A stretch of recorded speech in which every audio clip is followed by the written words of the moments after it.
Queridos alumnos y alumnas del Seminario Bíblico Argentino de la Iglesia de Dios, reciban saludos de paz en el nombre de nuestro Señor Jesucristo. Me siento muy contenta y agradecida primero con nuestro Dios porque Él es el que dispone los medios para que podamos reflexionar acerca de esta última parte de nuestra clase, Nuevos Movimientos Religiosos. También quiero agradecer al director del CEBAID, nuestro hermano ministro Abraham Marín, por las facilidades para que se lleve a cabo esta última parte, estas reflexiones que tienen que ver con ciencia y religión y mujer y religión. Gracias, hermano. Dios siga bendiciendo su vida y su ministerio junto a su hermosa familia. Y también a cada uno de ustedes por disponer el tiempo, porque sé que ahorita ya están en la última parte para terminar con estos 3 años de estudio y sin embargo, bueno, faltaba llevar a cabo estas reflexiones para que ahora sí podamos culminar con la materia Nuevos Movimientos Religiosos. Siendo así, bueno, les voy a pedir que iniciemos la clase del día de hoy. Voy a compartirles mi pantalla.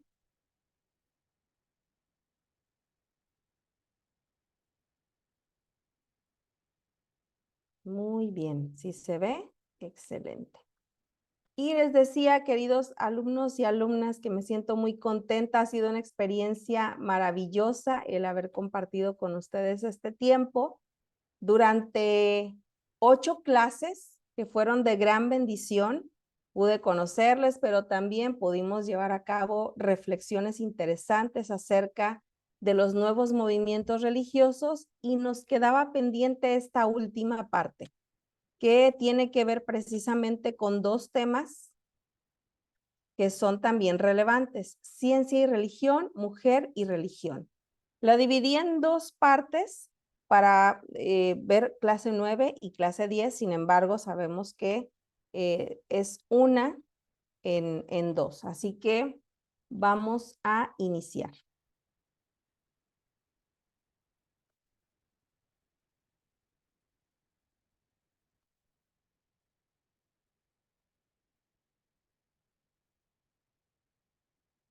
El título de la primera parte es Ciencia y Religión, y como un subtítulo le añadí lo siguiente: un diálogo a lo largo de la historia. Y déjenme comentarles que me pareció muy relevante justo en la última parte que estábamos viendo nuestra materia, empezó a resonar una noticia, no sé si ya la hayan escuchado, acerca de un libro titulado Dios, la ciencia y las pruebas. ¿Puede la ciencia demostrar la existencia de Dios? Es la pregunta que intentan responder 2 empresarios con formación de ingenieros, Michael Yves Bolloré y Olivier Bonacis.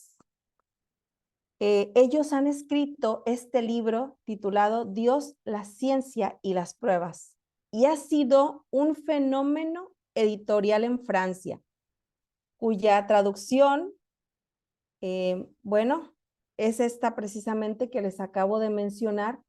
¿Y por qué les digo esto? Bueno, déjenme contarles un poquito acerca de los autores, quienes aseguran que existen sólidos argumentos científicos para demostrar la existencia de un creador.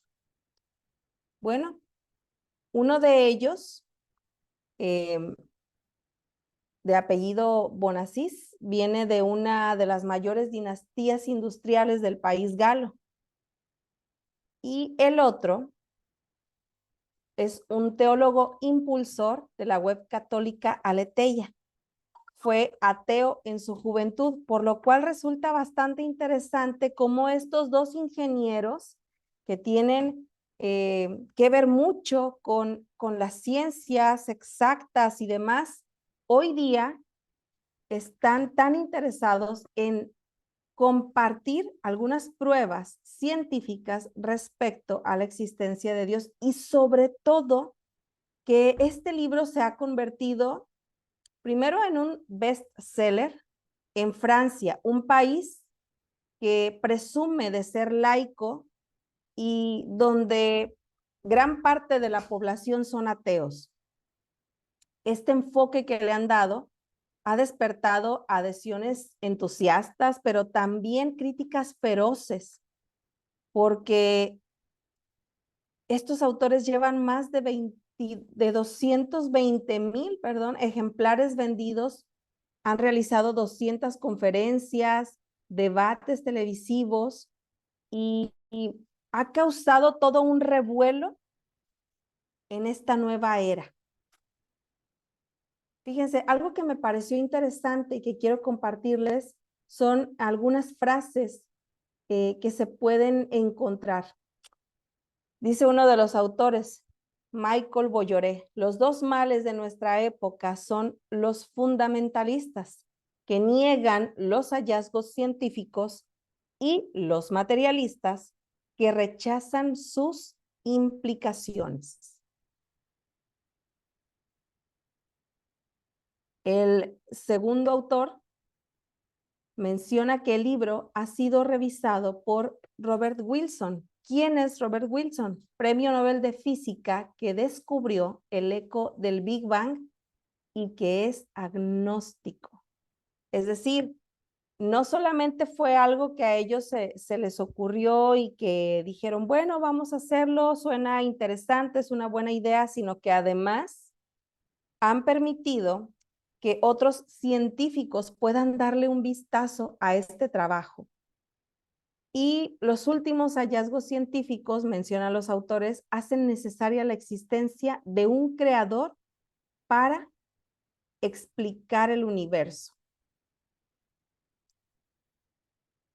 Por eso es que llama tanto la atención un tema que tiene que ver con la ciencia y la religión, porque todavía hoy día, en este año 2023, sigue habiendo esta relación, quizá a veces ríspida, por los temas tan sensibles que se llegan a tocar. Y bueno, les dejo por ahí la noticia. Si quieren abordar más al respecto, con gusto se los comparto en el Drive que tenemos y donde han estado subiendo sus materiales. Bueno, vamos a continuar. Las diferentes religiones, queridos alumnos y alumnas, generaron toda una serie de explicaciones relativas al origen del cosmos, el problema de la muerte, la configuración y funcionamiento de la materia o la historia biológica y cultural del hombre, que se vieron radicalmente opuestas porque ponen en duda la constitución de la ciencia como modelo de pensar el mundo a partir de la modernidad. ¿Se acuerdan que ya habíamos escuchado algo al respecto en las primeras clases? Bueno, la ciencia, frente a la diversidad de las explicaciones religiosas, tiende a generar modelos con vocación universal. Y vamos a ir detallando esto que les comento por algunas cuestiones. Vamos a iniciar con los orígenes. ¿Cómo es que empezó todo? Y vamos a darle una revisión a 3 puntos. Las cosmovisiones antiguas, el nacimiento de la ciencia y qué tiene que ver esto con las religiones fundamentales. Siendo así, vamos con las cosmovisiones antiguas. Las civilizaciones antiguas, desde la mitología griega hasta las cosmogonías hindúes, presentaban visiones místicas del universo. Estas cosmovisiones no solo explicaban fenómenos naturales, sino que también infundían propósito a la existencia humana. Sabemos que desde tiempos inmemoriales ha surgido esta pregunta: ¿por qué estamos aquí? ¿Cómo es que nos encontramos aquí? ¿Cómo surgió todo esto? Bueno, las diferentes civilizaciones han tratado de responder desde su óptica, con sus herramientas, cada una de estas cuestiones. Y, por supuesto, le van dando un propósito a estas interrogantes. En la Grecia antigua, recordemos que había dioses como Zeus y Afrodita, que personificaban aspectos del mundo natural, proporcionando un marco para entender eventos como tormentas y amores. Estas narrativas eran esenciales para la cohesión social y la comprensión del individuo en el cosmos. Y aquí van a poder ver una imagen caricaturizada de algunos de los dioses que tenían los griegos, qué era lo que simbolizaba cada uno de ellos. Pero además, déjenme decirles que hay un segundo ejemplo, porque tenemos la historia de Prometeo. ¿Se acuerdan? Esta historia que según la mitología clásica, Prometeo, como castigo por engañar a Zeus y entregar el fuego a los hombres previamente robado a los dioses, fue condenado a que un águila se comiera todos los días su hígado, que volvía a crecer para ser nuevamente devorado por la misma ave rapaz al día siguiente. Bueno, en este ejemplo de la historia de Prometeo y la creación de los primeros humanos, resalta la conexión precisamente entre el individuo, el ser humano, con lo divino, explorando la esencia misma de la humanidad. En la India, las cosmogonías hindúes plasmadas en los Vedas ofrecían visiones cíclicas del universo, donde la creación y la destrucción eran procesos interconectados. Aquí, las deidades como Brahma, Vishnu y Shiva representan los ciclos eternos de creación, preservación y destrucción. Y estas cosmovisiones, queridos alumnos y alumnas, eran esenciales para la cohesión social, proporcionando un marco compartido de comprensión del mundo y del lugar del individuo en el cosmos. En esta cosmovisión, fíjense que es muy interesante porque vemos este eterno ciclo de creación, preservación y destrucción. Y era algo continuo, pero que además estaba interconectado y que era una forma de poder comprender no solamente al mundo, sino la interacción que había del individuo con el cosmos. Resulta muy interesante, ¿verdad? Bueno, vamos a continuar. El nacimiento de la ciencia. Seguramente les suena por ahí este nombre, Tales de Mileto. Bueno, desde él hasta los alquimistas medievales, la ciencia emergió como un intento de comprender de manera sistemática y racional. Los filósofos griegos buscaban explicaciones naturales, separando la observación de los mitos. Los alquimistas, aunque inmersos en el misterio, sentaron las bases de la experimentación y la búsqueda de leyes naturales. Y estaba recordando cuando compartieron precisamente este tema algunas de sus compañeras y nos hablaban, ¿verdad?, acerca de esta metodología que se tenía para poder llevar a cabo de manera precisa las bases de la experimentación y el comprender el porqué de la ciencia, si había alguna relación con la religión. Bueno, ¿por ahí les suena el método científico? Ah, es de esto precisamente.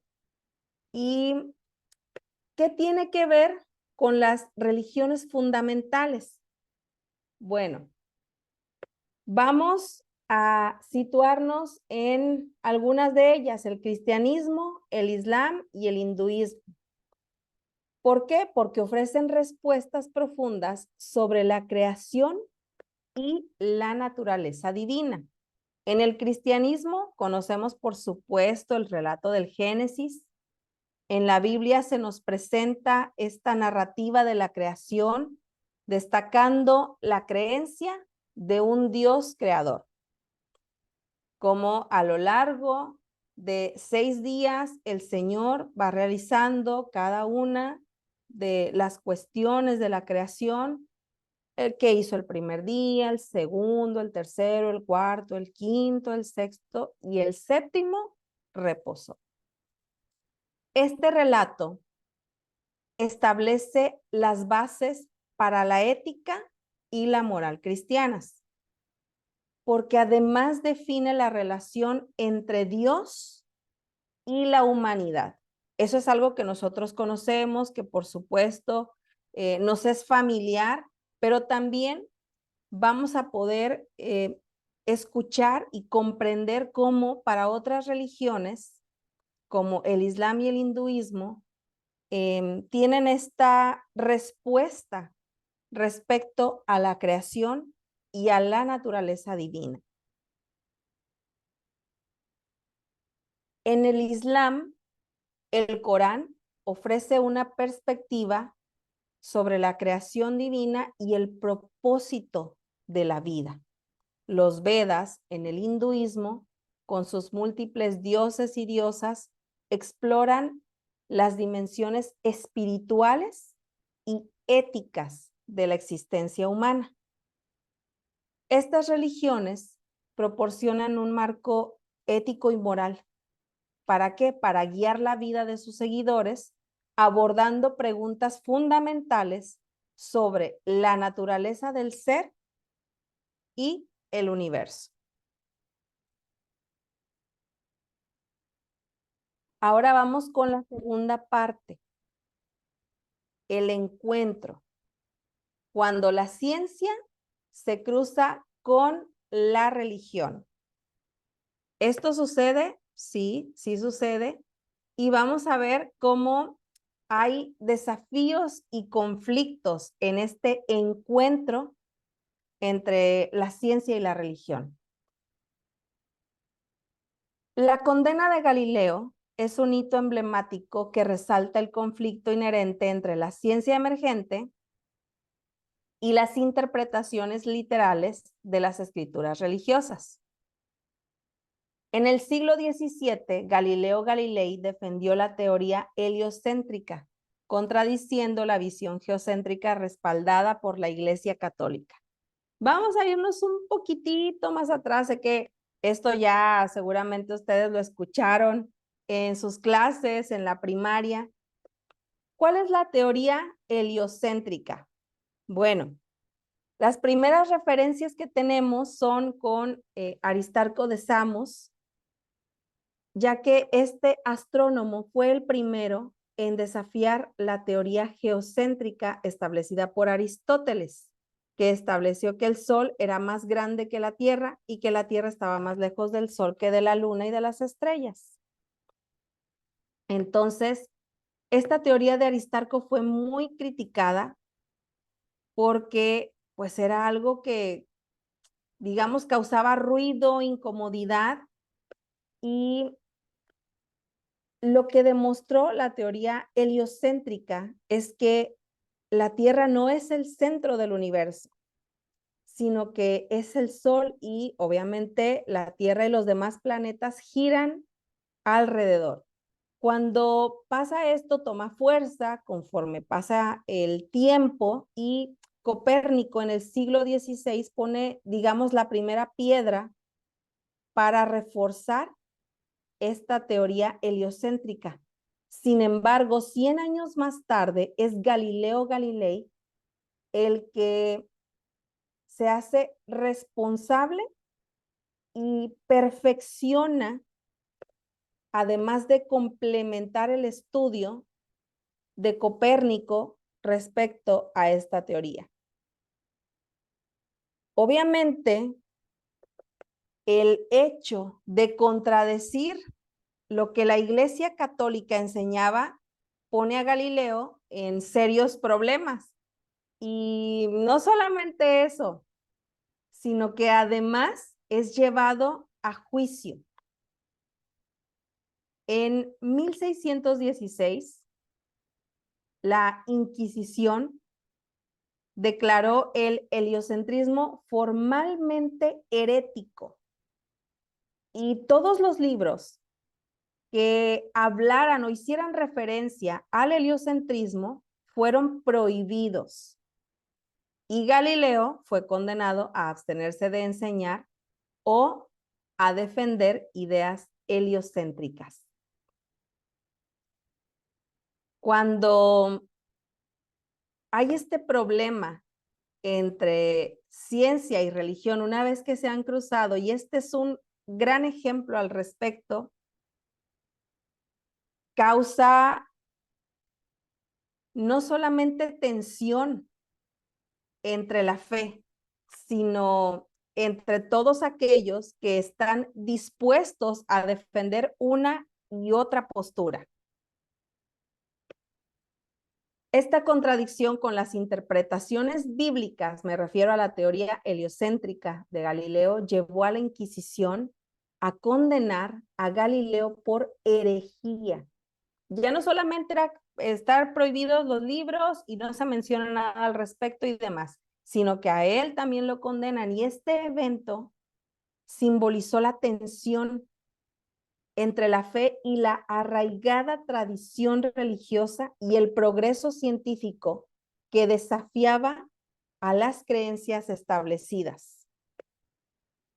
La Tierra y los planetas giran alrededor del Sol.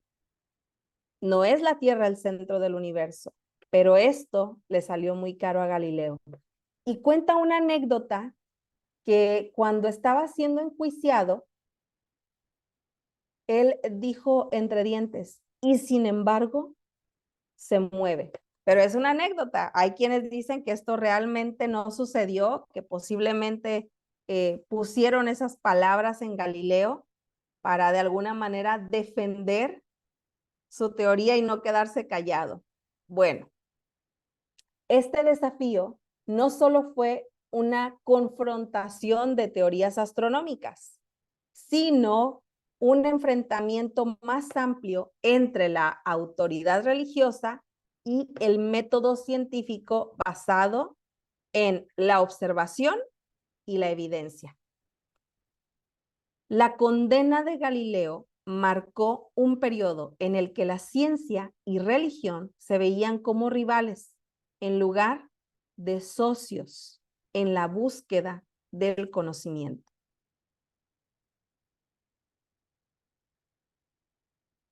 ¿Hay compatibilidad entre el cruce de ciencia y religión?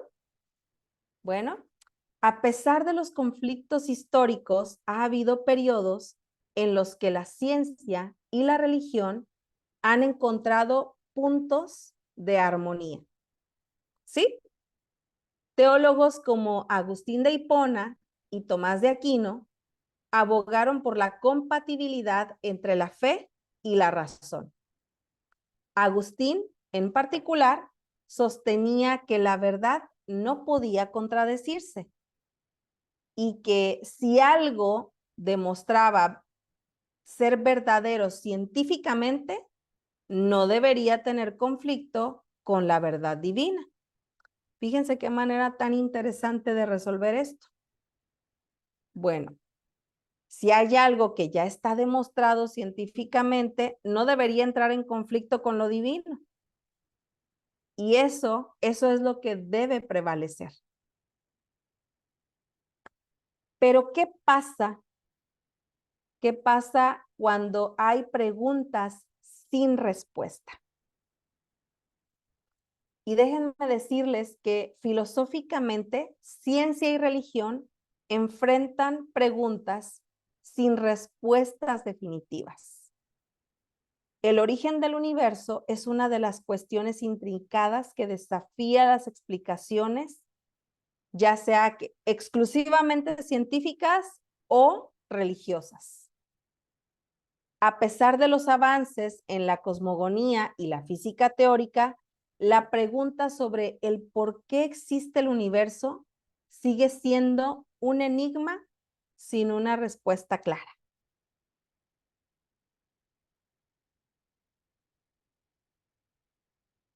Este reconocimiento compartido de la limitación humana para resolver ciertos misterios fundamentales ha llevado a un diálogo más matizado entre científicos y teólogos. ¿Por qué? Porque en lugar de ser fuentes de conflicto, estas preguntas sin respuesta han abierto la puerta a una colaboración potencial entre la indagación científica y la reflexión teológica.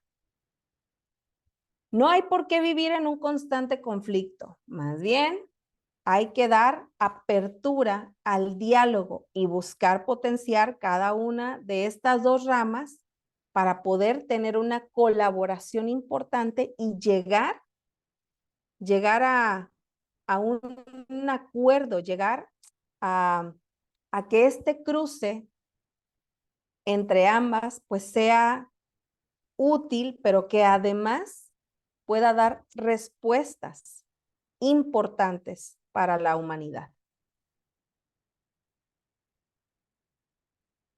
El encuentro entre ciencia y religión, marcado por desafíos, periodos de compatibilidad y preguntas sin respuesta, es un fascinante terreno de búsqueda del conocimiento y la comprensión, porque se entrelazan en un diálogo complejo y en constante evolución.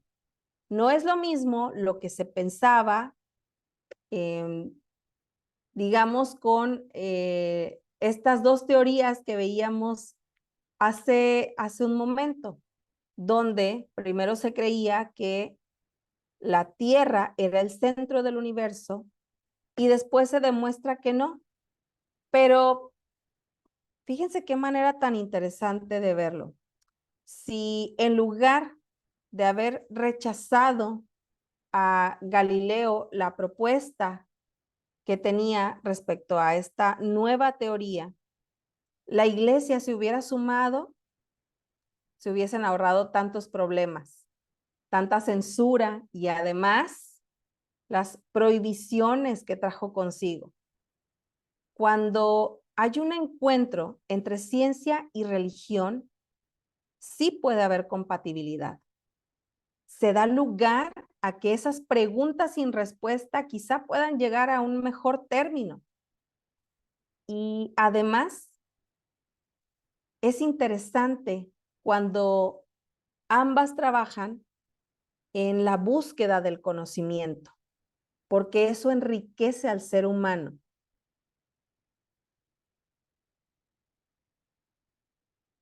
Ahora vamos con la tercera parte, desencuentros y crisis. ¿Ha habido épocas de tensión entre ciencia y religión? Sí. Lo vimos, de hecho, en clases anteriores respecto a Darwin y la teoría de la evolución, con este libro del origen de las especies.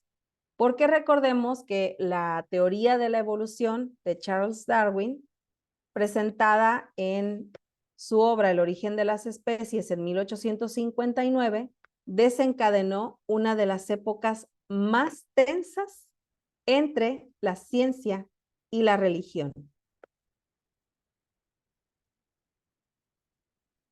La evolución por selección natural desafiaba las narrativas creacionistas que postulaban una creación divina, de acuerdo a las escrituras religiosas. La idea de que las especies evolucionaban gradualmente a lo largo del tiempo sin necesidad de intervención divina directa sacudió las bases de muchas creencias religiosas, porque estas creencias estaban arraigadas y entonces empezaron a generar debates y tensiones, especialmente entre los círculos religiosos. Y ahí vamos a poder ver, ¿verdad? A uno de los hombres en este proceso evolutivo. Y además, déjenme decirles que la relación entre evolución y diseño divino sigue siendo un tema de controversia. Algunos movimientos como el creacionismo y el diseño inteligente buscan reconciliar la ciencia evolutiva con las creencias religiosas. Esta ilustración es precisamente una de las que genera conflictos hoy día todavía. Ustedes lo pueden ver con los chicos en la primaria, en la secundaria, cuando empiezan a hablar acerca de la evolución, cómo van cambiando los animales, cómo han ido desarrollándose hasta llegar a lo que hoy son, y cómo causa todavía asombro cuando la escuchan los chicos en clase por primera vez. Y entonces esas mismas preguntas que nos hemos hecho cuando éramos pequeños, hoy las escuchamos de ellos. ¿Es cierto la evolución? ¿Es cierto que venimos del mono? ¿Cómo es que estamos hoy día aquí? ¿Cómo es que llegamos hasta este momento? ¿Les suena familiar? Bueno, voy a compartirles acerca de esto que mencionaba del creacionismo, pero también acerca de otro supuesto, y es el diseño inteligente. Primero vamos a ver acerca del creacionismo literal y el teísta.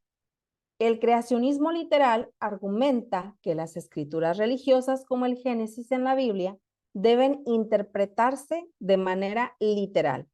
Se sostiene que Dios creó el mundo en 6 días, tal como lo describe el Génesis, y que cada especie fue creada en su forma actual. Es decir, aquí no hay paso para la evolución, porque así como fueron creados, como estuvieron desde el jardín del Edén, así los conocemos hasta el día de hoy. Ese es el creacionismo literal. Y ahora, en el creacionismo teísta, esta perspectiva acepta la idea de que el universo tiene una antigüedad considerable, pero sostiene que Dios dirigió o guió la evolución para producir formas de vida complejas. Fíjense qué interesante, porque en el literal vamos a ver que así tal cual Dios nos creó, no existe, no hay paso para la teoría de la evolución. Aquí no hay una forma en que la ciencia pueda intervenir. Así tal cual estuvieron el hombre y los animales en el jardín del Edén, así hasta lo que somos el día de hoy. Y en el teísta sí hay una, pues digamos, un engranaje con la evolución, porque además de reconocer que la Tierra tiene una antigüedad considerable, nos dice que es Dios quien dirigió o guió la evolución, y con ello se producen formas de vida complejas. Ahora vamos a ver qué es lo que nos señala el diseño inteligente. Esta es una perspectiva más reciente que ha surgido en el contexto de los debates sobre la enseñanza de la evolución en las escuelas. Argumenta que ciertos aspectos de la naturaleza son tan complejos y bien diseñados que deben atribuirse a una inteligencia superior en lugar de procesos naturales no dirigidos. En el diseño inteligente, aunque no se habla literalmente o textualmente sobre Dios, sí reconoce que hay una inteligencia superior que ha guiado todo este proceso tan complejo de la naturaleza. Y estas, déjenme decirles que a diferencia del creacionismo, el diseño inteligente no siempre identifica explícitamente a esta inteligencia superior como divina. Por eso les decía, no dice textual o literalmente Dios. Solamente menciona una inteligencia superior. Ahora bien, la teoría del diseño inteligente a menudo evita mencionar a Dios directamente para evitar conflictos con la prohibición constitucional de la enseñanza de la religión en escuelas públicas en algunos lugares, centrándose en la complejidad irreducible y la formación compleja en la biología y en la física. Es decir, para no meternos en conflictos en las escuelas, porque pues se habla de un estado laico, la separación entre la iglesia y la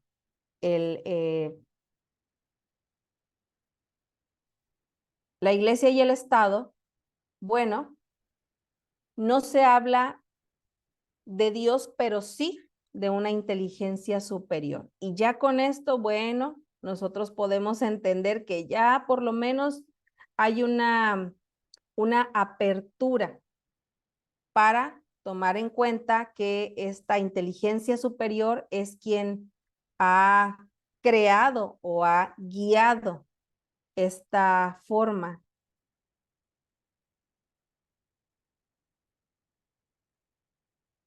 Ahora bien, vamos a los avances científicos y ética. La época reciente ha presenciado avances científicos que plantean dilemas éticos significativos, generando tensiones con enseñanzas religiosas arraigadas. La clonación y la ingeniería genética son ejemplos paradigmáticos. Estas tecnologías desafían las nociones tradicionales sobre la naturaleza sagrada de la vida y la intervención divina en la creación.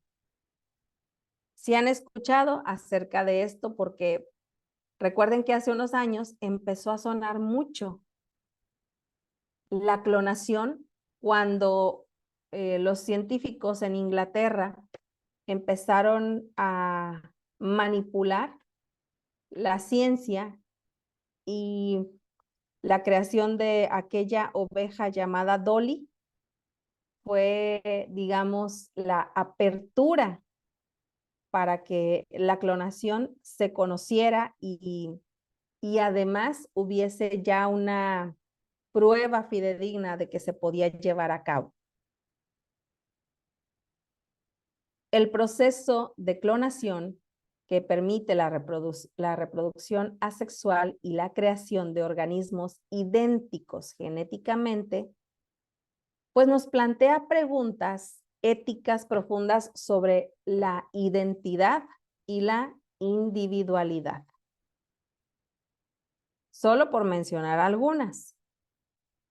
Pero también déjenme comentarles que la ingeniería genética, con la capacidad de manipular el código genético de los seres vivos, presenta dilemas éticos en términos de jugar a ser Dios con la vida. Hoy, por supuesto, la ciencia ha avanzado a tal grado que ya no es escuchar acerca de la clonación, de tener un ser idéntico a un animal, a una persona, sino que además ya se pueden alterar los genes para, en un caso, digamos, muy burdo, por ejemplo, para que pueda tener los ojos azules un bebé, ¿no? Un nuevo ser. Pero también en un caso más extremo para evitarle algunas enfermedades, malformaciones, etcétera. Pero también es arriesgado porque es jugar a ser Dios con la vida. Este desencuentro entre la ciencia y la ética religiosa refleja los desafíos fundamentales de nuestra era. La rápida evolución de la tecnología y la capacidad de la ciencia para transformar la vida plantean preguntas que son urgentes sobre equilibrar el progreso científico con principios éticos arraigados en diversas tradiciones religiosas. El análisis de estos desencuentros revela la complejidad de la interacción entre ciencia y religión en momentos de avances científicos significativos. Sí, todavía en este año 2023 hay situaciones que ponen tensión entre la religión y la ciencia, porque cada vez los avances son mayores, sí, pero ahí entra también en juego la ética. El saber que lo que se está haciendo puede ser científicamente útil, pero quizá no acertado desde el punto de vista de la religión. ¿Es posible una sinergia entre ciencia y religión? Bueno, la primera parte vamos a ver cuál es el diálogo actual. Científicos y líderes religiosos discuten temas como la ética en la investigación científica, la responsabilidad humana frente a los avances tecnológicos y la búsqueda de significado en el universo. Estas conversaciones revelan que, a pesar de las diferencias, hay un reconocimiento creciente de la importancia de abordar juntos los desafíos que enfrenta la humanidad. Y hoy día los desafíos no son solamente respecto a la salud, que si bien es de lo primordial, es también respecto a el cuidado de la naturaleza y además que nos enfrentamos, por ejemplo, con estos alimentos que son genéticamente modificados y que consumimos y la responsabilidad que en ello hay.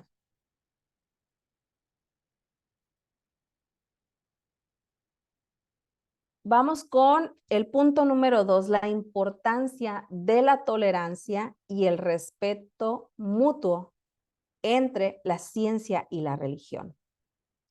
Se convierte en un pilar esencial para la coexistencia pacífica entre las visiones científicas y religiosas. No implica, escuchen bien, no implica necesariamente la aceptación completa de las creencias del otro, pero aboga por la comprensión y la convivencia respetuosa. En un mundo diverso, donde las perspectivas científicas y religiosas coexisten, la tolerancia se convierte en un puente crucial para fomentar la armonía y promover un diálogo constructivo. Hay cosas que no se van a poder llegar a un acuerdo del todo o no se van a poder aceptar por completo, pero sí es importante que ciencia y religión puedan tener apertura para llevar a cabo un diálogo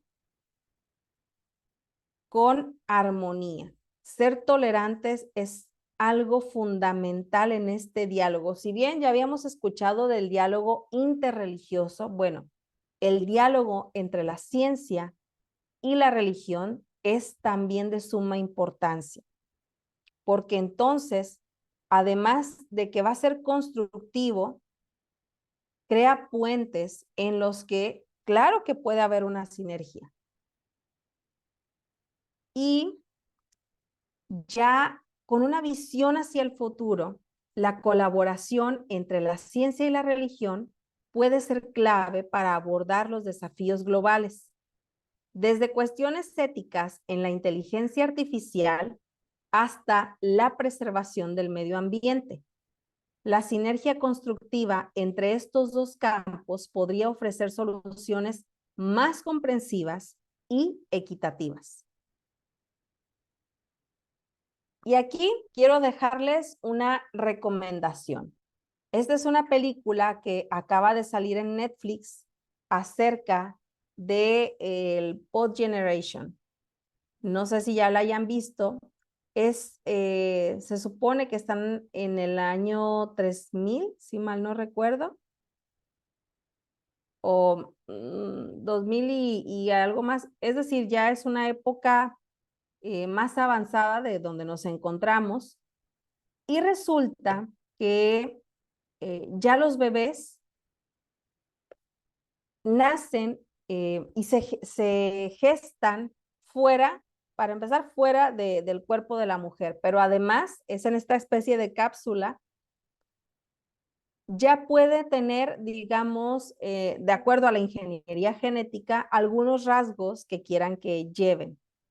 Y no solo eso, sino que esta película, a lo largo de la trama, no les voy a contar más para que la puedan ver, va planteándonos algunas preguntas si es éticamente correcto, hasta dónde puede llegar la ciencia, si se contrapone con la religión, pero qué tan útil puede ser esto.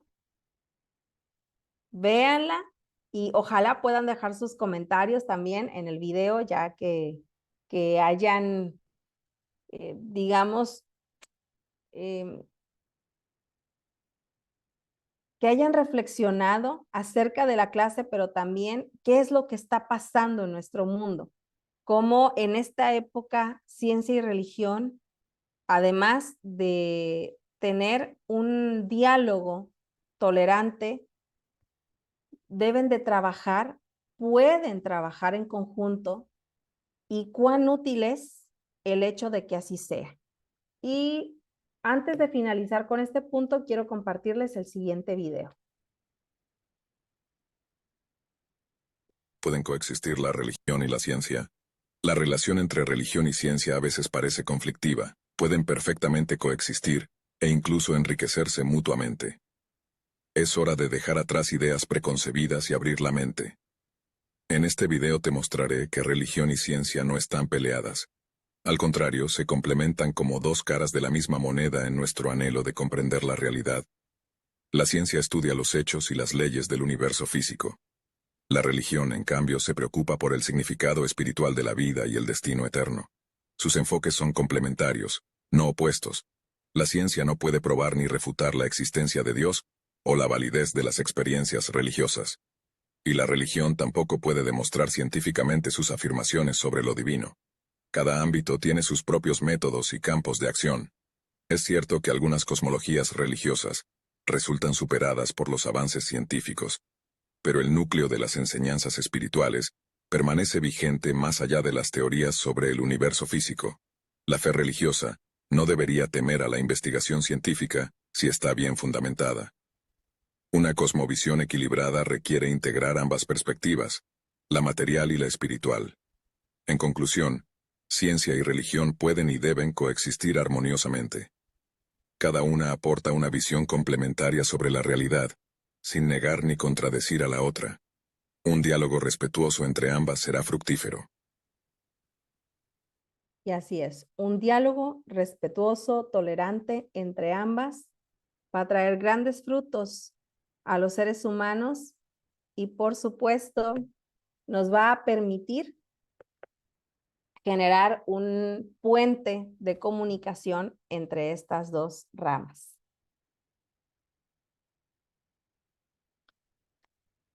Queridos alumnos y alumnas, déjenme decirles que esta parte de la última clase fue todo un desafío porque cuando compartieron sus compañeras en la presentación del trabajo final, habían cosas ahí que ya tenía, entonces tuve que cambiarlas para que no fuera similar o no dijeran que la maestra se copió.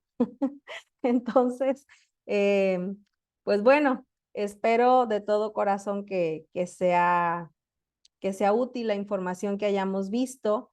Y ahora vamos por el siguiente tema de esta última parte y es el abordaje entre mujer y religión,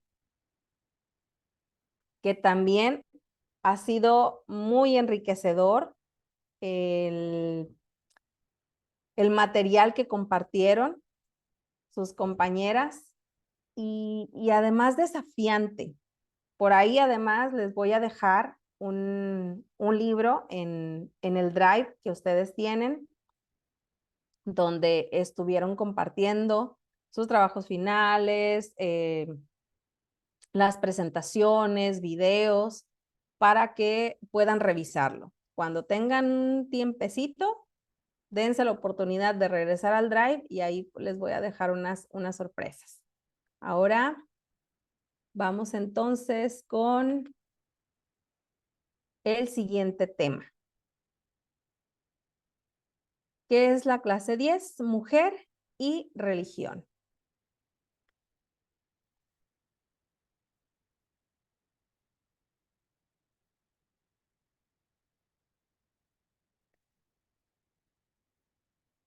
Muy bien, vamos con este abordaje.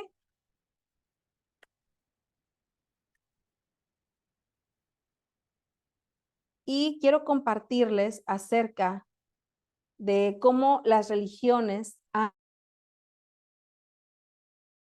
han perdido al hombre de una manera distinta, con roles diferentes. Desde las épocas más remotas, las mujeres eran solamente reproductoras. Pues bien, con el paso del tiempo, continuó esa imagen que posteriormente se añadió la función no solamente de reproductora, sino también de cuidadora de la familia. Vaya roles para las mujeres, solamente el de reproducción y de cuidadora. Pero vamos a continuar, esto solamente es la introducción.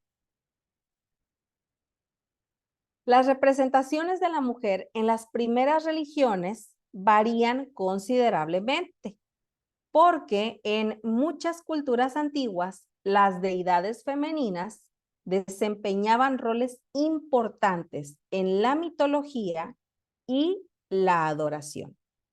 Sí, así como escucharon bien, desde culturas muy antiguas habían deidades femeninas que eran importantes, que el rol que desempeñaban era fundamental. No solamente estaban ahí para ser mujeres reproductoras y cuidadoras, sino que su función iba más allá, porque también se les brindaba adoración. Sin embargo, es cierto que en algunas tradiciones religiosas antiguas, la posición de la mujer estaba subordinada a la del hombre. En algunas culturas, las religiones reflejaban las normas sociales de la época.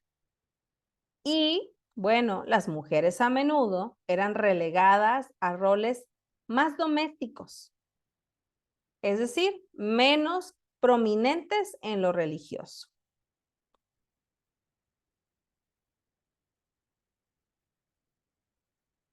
Las escrituras sagradas han sido interpretadas de diversas maneras en relación con el papel de la mujer. En algunos casos, se han utilizado para justificar roles tradicionalmente más limitados para las mujeres, mientras que en otros contextos se han interpretado de manera más inclusiva. Y aquí podemos ver una imagen de una diosa egipcia.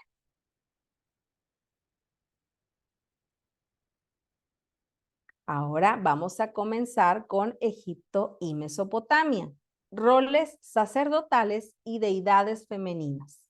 En las antiguas civilizaciones de Egipto y Mesopotamia, las mujeres desempeñaron roles importantes en la esfera religiosa. En el antiguo Egipto, por ejemplo, las sacerdotisas tenían un estatus especial y ocupaban roles clave en los templos.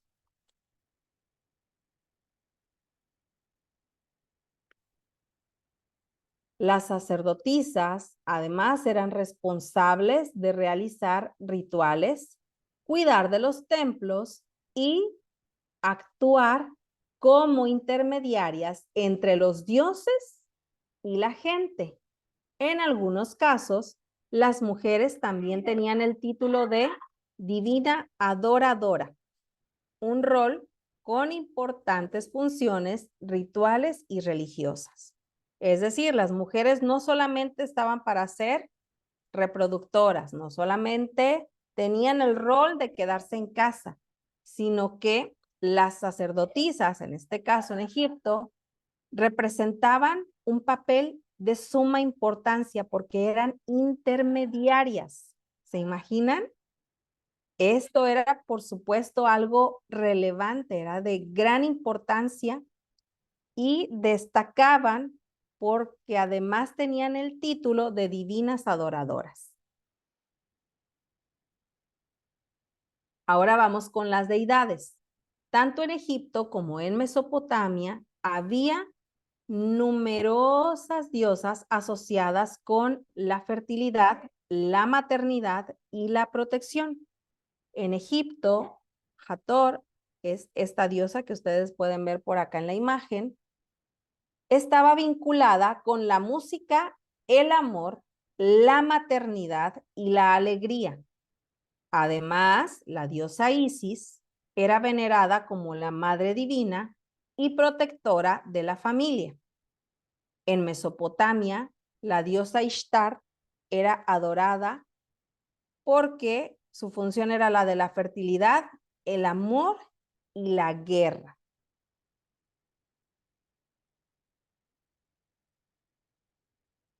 La evidencia arqueológica y los textos antiguos, como los textos de los sarcófagos en Egipto, proporcionan detalles sobre los roles de las sacerdotisas y la importancia de las deidades femeninas en la vida religiosa de estas culturas.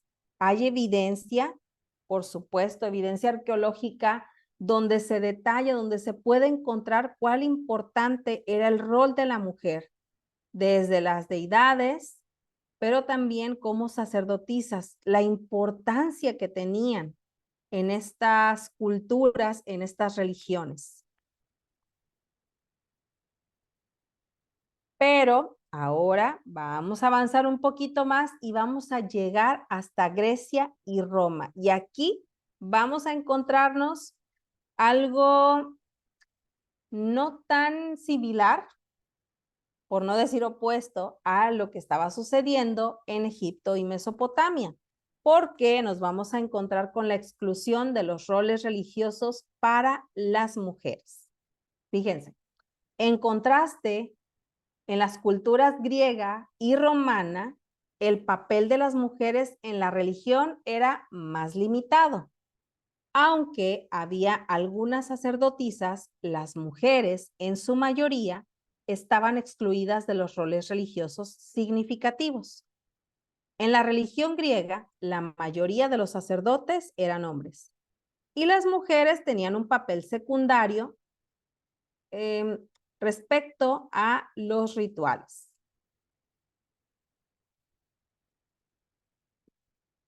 En Roma, las vestales eran sacerdotisas vírgenes dedicadas al culto de Vesta, la diosa del hogar. Sin embargo, sus funciones estaban más relacionadas con el mantenimiento del fuego sagrado que con la participación activa en rituales complejos. Además, estaban bajo estrictas restricciones como la obligación de mantener la castidad durante su servicio. Las obras literarias, como las de Homero en Grecia y las fuentes históricas romanas, proporcionan información sobre las creencias y prácticas religiosas de estas sociedades. En la Ilíada y la Odisea, por ejemplo, se mencionan los roles de los dioses y sacerdotes, pero la participación activa de las mujeres en estos roles es limitada.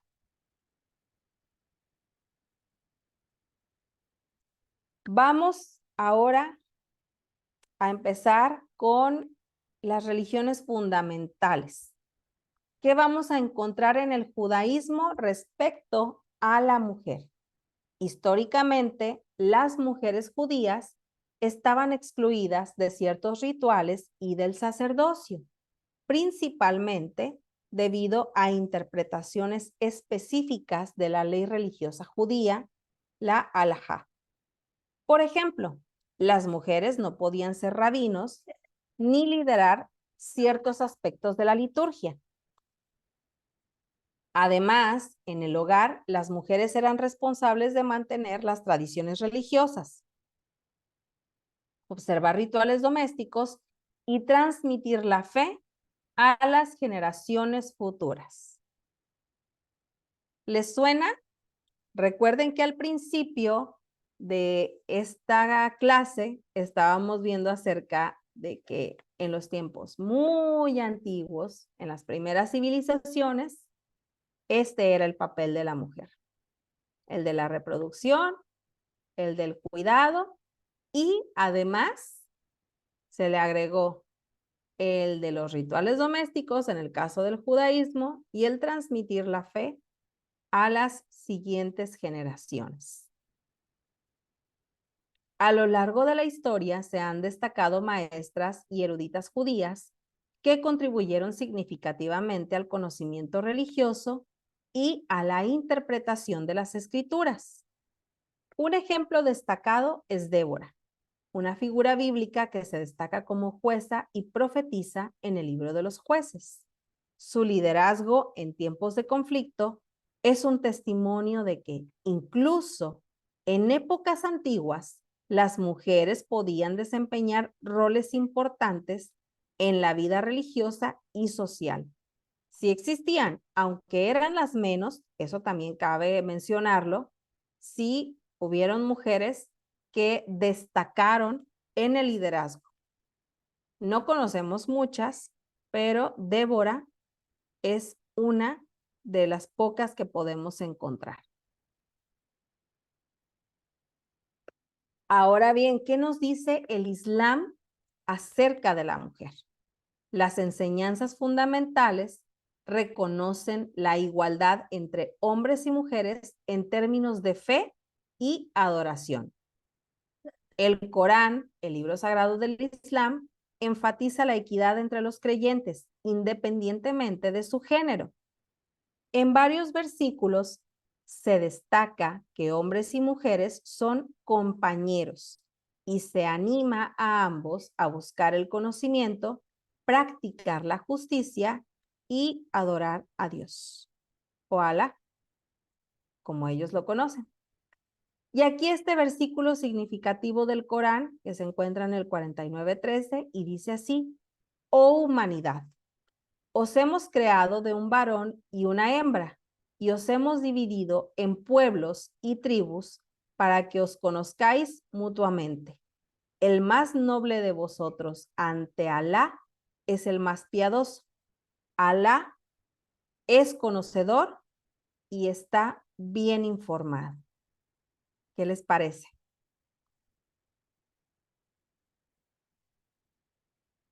En el hinduismo, vamos a pasar a la siguiente religión. La divinidad femenina en deidades y limitaciones sociales y culturales. En el hinduismo, la divinidad femenina tiene un lugar prominente.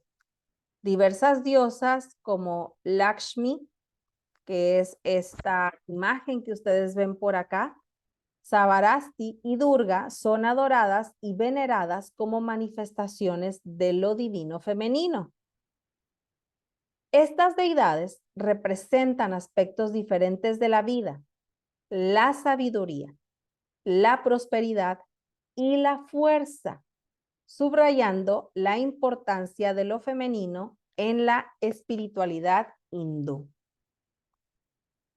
Fíjense que casi en la mayoría de las religiones, cuando se habla de fuerza, pues no necesariamente está asociado con la mujer. Regularmente esta asociación se hace con los hombres. Sin embargo, en el hinduismo es importante ver cómo destacan cuando mencionan fuerza, el ponerlo en algunas de las deidades femeninas. Tradicionalmente, las expectativas culturales y las normas sociales han impuesto restricciones en áreas como la educación y la participación en rituales religiosos. Aunque ha habido cambios y movimientos para reivindicar a las mujeres en la sociedad hindú moderna, déjenme decirles, hay desafíos que persisten en la superación de normas arraigadas. ¿Sí? También en la religión hindú se van a encontrar con estas restricciones que todavía siguen prevaleciendo.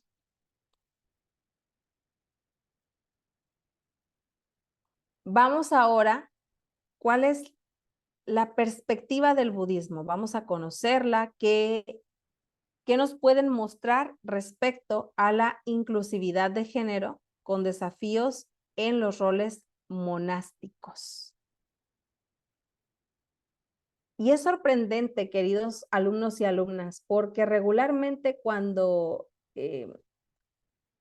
estamos pensando en el budismo, recordamos a estos hombres que, bueno, en los votos que hacen, pues tienen un estilo de vida, digamos, bastante más desafiante, especialmente para las mujeres. Pero en el budismo vamos a encontrar que es una religión que se ha destacado por ser más incluyente en términos de género en comparación con algunas otras religiones.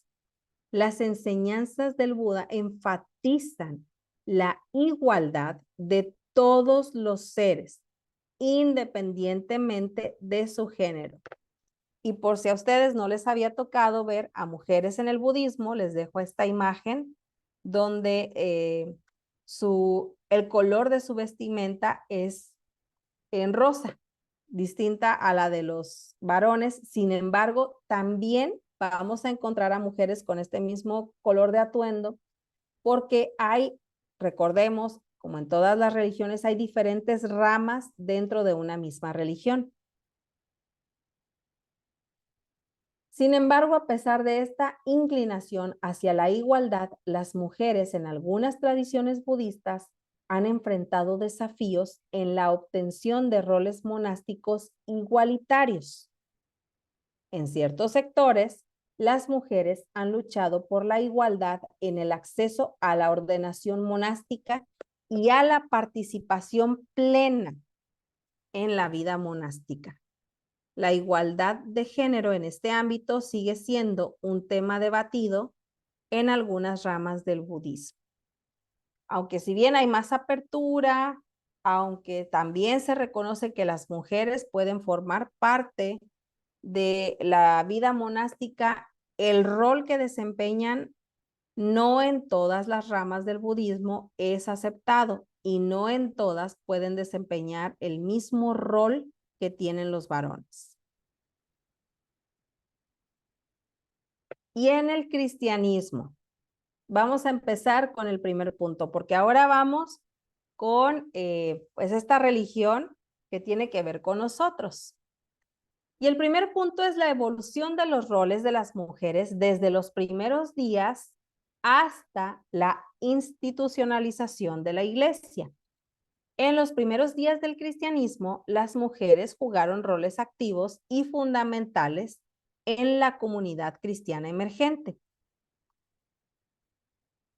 Según los relatos bíblicos, mujeres como María Magdalena estuvieron presentes en los momentos cruciales de la vida de Jesús y fueron testigos clave de su resurrección.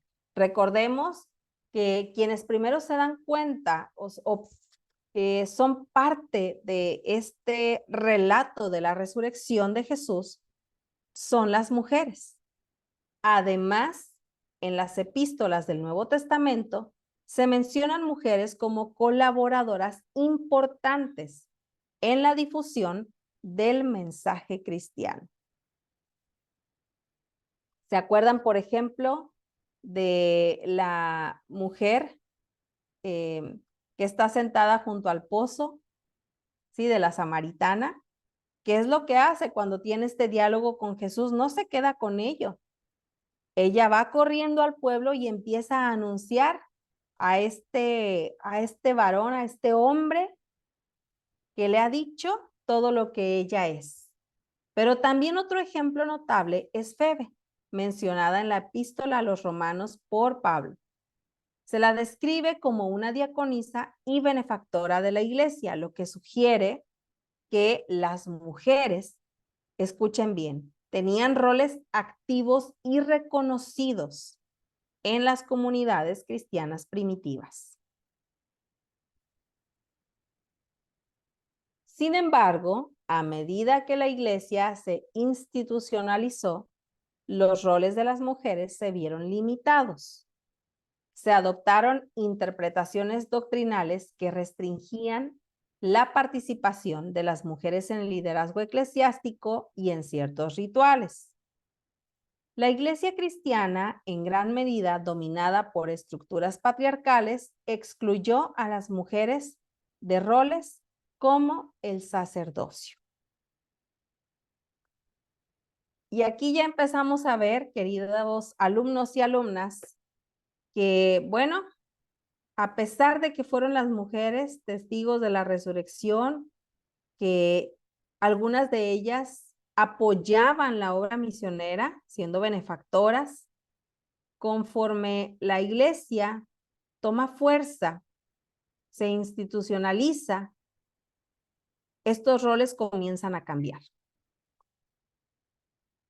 Porque se van a encontrar con interpretaciones que restringen la participación en el liderazgo para las mujeres. Y que estas estructuras comienzan a excluirlas de a poco hasta que las mujeres quedan fuera de roles importantes dentro de la iglesia. Vamos con el siguiente punto. Movimientos feministas en las comunidades religiosas. Los movimientos feministas dentro de las comunidades religiosas han sido motores de cambio significativo porque desafían las estructuras arraigadas en diversas tradiciones. Y aquí encontré esta imagen que me llamó la atención y es precisamente este feminismo que no solo se encuentra para la religión cristiana, sino también para otras más, porque han surgido en contextos cristianos, judíos, islámicos y de otras religiones. Han abogado por la igualdad de género, el liderazgo femenino en asuntos religiosos y la reevaluación de las interpretaciones tradicionales que han marginado a las mujeres. En el cristianismo, estos movimientos han desafiado las interpretaciones bíblicas que han sido utilizadas para justificar la subordinación de las mujeres. Hoy en día nos encontramos con que hay teólogas feministas que han examinado críticamente textos sagrados, cuestionando la interpretación literal de los pasajes que han sido utilizados para justificar la exclusión de las mujeres en los roles eclesiásticos y la imposición de los roles tradicionales de género. Las mujeres hemos avanzado a tal grado que la teología ya no es solamente para los hombres. Hay mujeres teólogas que precisamente han dado una apertura para el abordaje de los textos sagrados. Y esto ha permitido que se tenga otra visión, una visión más incluyente para que las mujeres podamos tener esta participación en roles eclesiásticos, pero que además se deje de imponer los roles tradicionales que de género hemos tenido, como ya habíamos escuchado, estos roles que son solamente para la reproducción, para el trabajo doméstico, para pasar las tradiciones a las siguientes generaciones. Hay algo más. En el cristianismo, estos movimientos feministas han explorado la presencia de mujeres en los relatos bíblicos y han resaltado las figuras femeninas que históricamente han sido pasadas por alto. Este enfoque ha llevado a una reevaluación profunda de la teología cristiana, reconociendo la igualdad fundamental de hombres y mujeres en la espiritualidad y el servicio religioso. Y mientras buscaba, decía yo, ¿qué imagen podría poner? Resulta que di con esta actividad que se llevó a cabo una mesa debate entre religiones y feminismo. ¿Son compatibles? Bueno, se los dejo ahí para una reflexión y por si gustan investigar más acerca de esta actividad, de este debate que fue bastante interesante, las conclusiones que arrojó, y no les comparto más porque si no me voy a extender y ya no se nos va a dar el tiempo para esta última parte. Pero déjenme mencionarles que las mujeres no solo han desafiado las estructuras existentes, sino que también han trabajado desde adentro para transformar a sus comunidades de fe. Las mujeres han liderado iniciativas educativas, abogando por cambios en las liturgias y desafiado las normas culturales arraigadas. Estos movimientos feministas dentro de las comunidades religiosas han contribuido no solo a la emancipación de las mujeres dentro de sus respectivas tradiciones, sino también a la evolución de las creencias y las prácticas religiosas en sí mismas. Vamos a las reinterpretaciones teológicas. La contribución de las mujeres a la evolución de las ciencias religiosas ha sido a través de las reinterpretaciones teológicas que desafían las interpretaciones tradicionales y patriarcales de los textos sagrados. Las teólogas han llevado a cabo una labor reflexiva profunda para reinterpretar la doctrina religiosa desde una perspectiva feminista, cuestionando las narrativas que han perpetuado la desigualdad de género y la subordinación de las mujeres.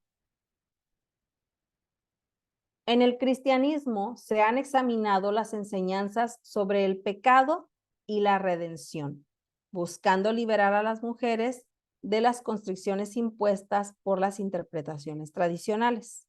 Además, han explorado la figura de Jesús y su relación con las mujeres, buscando destacar aspectos de su enseñanza que promuevan la igualdad y el respeto. Recordemos que en el tiempo en el que el Señor estuvo en la tierra, las mujeres tenían esta limitación de siquiera poder acercarse a los hombres, máxime que no eran ellas quienes estaban presentes en la sinagoga y que además eran limitadas a los roles tradicionales. Cuando Jesús empieza a tener este encuentro con las mujeres y se abre el diálogo, no solamente es para que conozcan, sino que además reivindica el lugar de la mujer. Y eso es sumamente enriquecedor porque el Señor restituye a la mujer el valor que tiene y además lo que podemos encontrar en este encuentro con Jesús, la importancia que tenían las mujeres es una enseñanza que se pretende retomar y promover en esta reinterpretación teológica. En el cristianismo se han examinado precisamente esto que les mencionaba, las enseñanzas sobre el pecado y la búsqueda de la liberación de las mujeres. Hay un libro que les voy a compartir precisamente en el Drive que tenemos de los alumnos del CEBAID, es este libro de las mujeres en el movimiento de Jesús, que es escrito por la teóloga Elsa Tamés. Ojalá puedan en un tiempo leer estas perspectivas, esta perspectiva feminista bíblica y puedan compartir sus opiniones al respecto. Va a resultar muy interesante.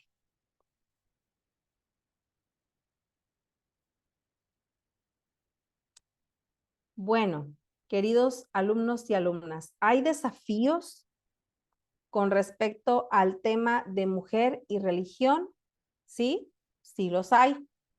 El primero es el acceso a las mujeres respecto al diálogo en el liderazgo religioso. ¿Cuál debería ser el acceso de las mujeres al liderazgo religioso? Bueno, aunque algunas tradiciones han sido históricamente dominadas por líderes masculinos, muchas mujeres han estado luchando por un papel más activo en decisiones dentro de sus respectivas comunidades religiosas.